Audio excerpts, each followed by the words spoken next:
I don't think I can live.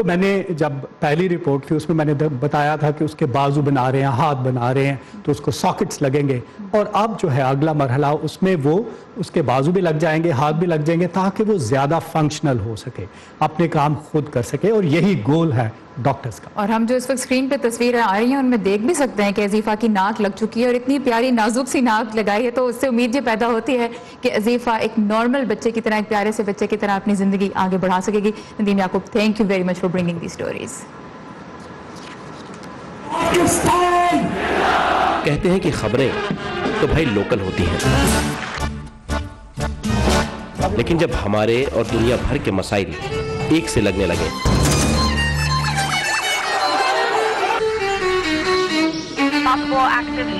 تو آنکھیں کھولی رکھنی چاہیے.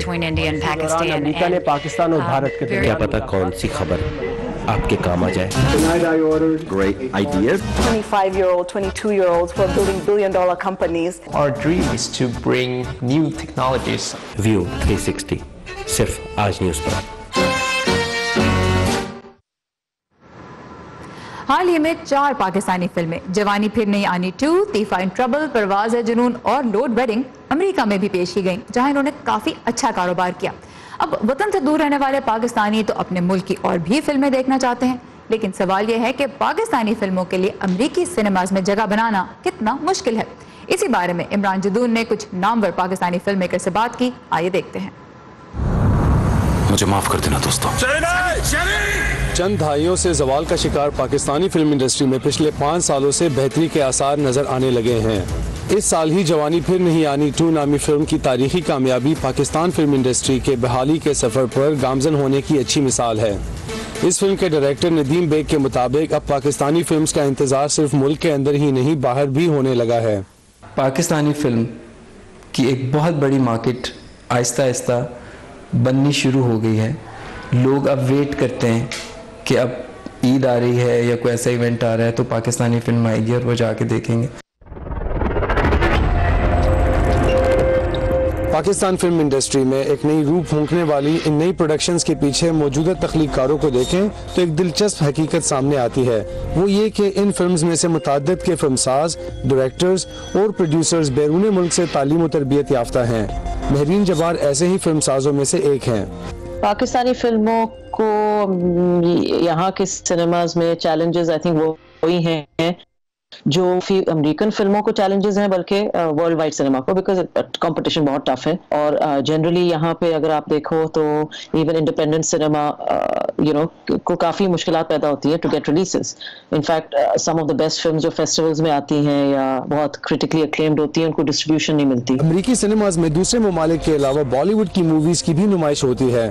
پاکستانی امریکی فلم نگار نور نغمی کہتے ہیں کہ اب بھی امریکہ میں ہندی فلمز کے مقابلے میں پاکستانی فلموں کی آڈینس محدود ہے. میرا نہیں خیال ہے کہ وہ انڈیا کا مقابلہ کر پائیں گے. دیکھیے انڈیا کی جو فلم, ایک تو انڈیا کی پاپولیشن یہاں پہ بھی بہت زیادہ ہے اسی ریشو سے, تو انڈیا کی فلم جو ہے وہ انڈینز بھی دیکھتے ہیں, پاکستانیز بھی دیکھتے ہیں. پاکستانی فلم جو ہے وہ صرف اور صرف پاکستانی, اور وہ بھی جذبات میں آ کے کہ ہماری پاکستانی فلمیں ہم چل کے دیکھیں. ایک وقت تھا جب ہندی فلمیں بھی امریکی سینما گھروں میں کم ہی دکھائی دیتی تھی, لیکن اس سال تقریباً 70 کے قریب فلمیں لگی ہیں. اب پاکستانی فلم انڈسٹری بھی آہستہ آہستہ قدم جما رہی ہے. پروڈیوسرز اور پاکستانی شائقین دونوں کو امید ہے کہ ان فلمز کے ذریعے پاکستانی امریکنز وطن سے دور ہوتے ہوئے بھی وطن سے جڑے رہیں گے. Imran Jadoon, Urdu VOA, Washington. اور اسی کے ساتھ ختم ہوتا ہے آج کا ویو 360. ویکینڈ پہ ہمارا اور آپ کا رابطہ قائم رہے گا facebook.com/VOA اردو کے پیج کے ذریعے, اور تازہ ترین خبروں کے لیے آپ لاگ آن کر سکتے ہیں ہماری ویب سائٹ urduvoa.com پر. سارا زمان کو اجازت دیجیے, خدا حافظ.